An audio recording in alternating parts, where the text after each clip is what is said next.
сука, блядь! Escape from Tarkov is a survival RPG shooter thing by developer Battlestate Games that I have quite a bit of difficulty describing. The game is set in the fictional land of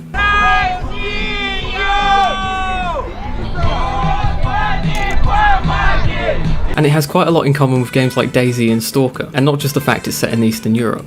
Firstly, it performs like absolute shit, so it gets the Brendan Green seal of approval for that one, but is one of the most intense and engaging first-person shooters I've played in quite some time. The premise is that you play as a member of one of two private military companies engaging in conflict in a sealed-off fictional region called Tarkov. The interesting part is that you can leave the match at any time, and anything you picked up in the way of guns, armour or Adidas tracksuits is kept and stored in your stash.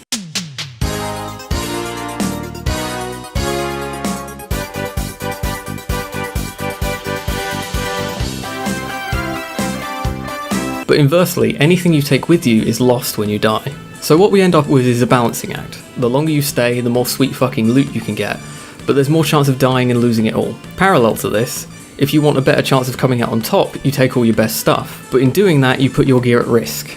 And that gear truly is at risk because in this game, if you get shot, you're pretty much Johnny Depp at an award show fucked. Right. The individual raids sort of play like a condensed version of DayZ, in that you spend most of the time scavenging and praying to almighty Vishnu that you can escape with your life via whichever extraction point the game has decided to RNG roll off the table down your bra. And this is where we start to get into touchy territory when talking about this game, because, obviously, a player who is more experienced at a game will always have an advantage over someone newer, and that is, of course, how it should be. But this game is both tight-fisted with vital information that someone will just have to Google on their first run anyway, i.e. where the fuck this actually is, and is also exponentially punishing to someone who's not doing so well. The latter is sort of remedied by being able to play as a scav, which is essentially a separate random character designed to help you bounce back. But the former feels like one of those arbitrary difficulty things where a game doesn't give you easily googled information. But that's something people praise Dark Souls for, so maybe I'm just a cunt. Being a shooter, this game has guns, and quite a lot as it stands, but what you'll mostly see is... Hi guys, thanks for tuning in to another video on ForgottenWeapons.com. I'm Ian McCollum, and we have a very cool AK to take a look at today. But this is where I feel a lot of people become interested in this game, because you can do a lot with these things. They're highly customizable down to things like dust covers and pistol grips, and you have to go through laborious processes like manually filling magazines with the ammo of your choice, and even things like folding stocks have a use in this game, making them smaller to fit more efficiently into your stash or backpack. Running for extraction on a broken leg with a backpack full of guns is one of the most rewarding experiences I've had in the game this year, and I feel that the modular nature of these weapons is definitely a factor in that, because they make them feel more personal. They feel more like possessions and less like code. But why, you may ask? Why get all this loot? Why do any of this?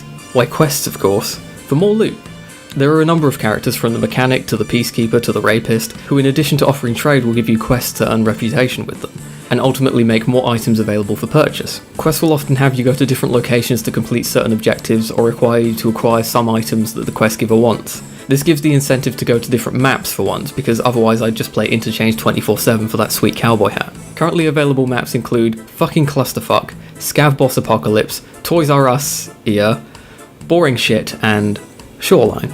All of the maps have a certain charm, however some are definitely more profitable than others, and I suppose this is a reason why the quests are structured in the way that they are. And well, that's it. Well, there is one other mechanic. There's a dedicated Slav mumbling button, so that's pretty cool. Ну чё, неплохой день, господа. Опачки. Ну чё, скупщик всё продал. Escape from Tarkov is a fantastically pants-shittingly atmospheric buggy fucking mess, and what more do you expect? I give it a out of 10.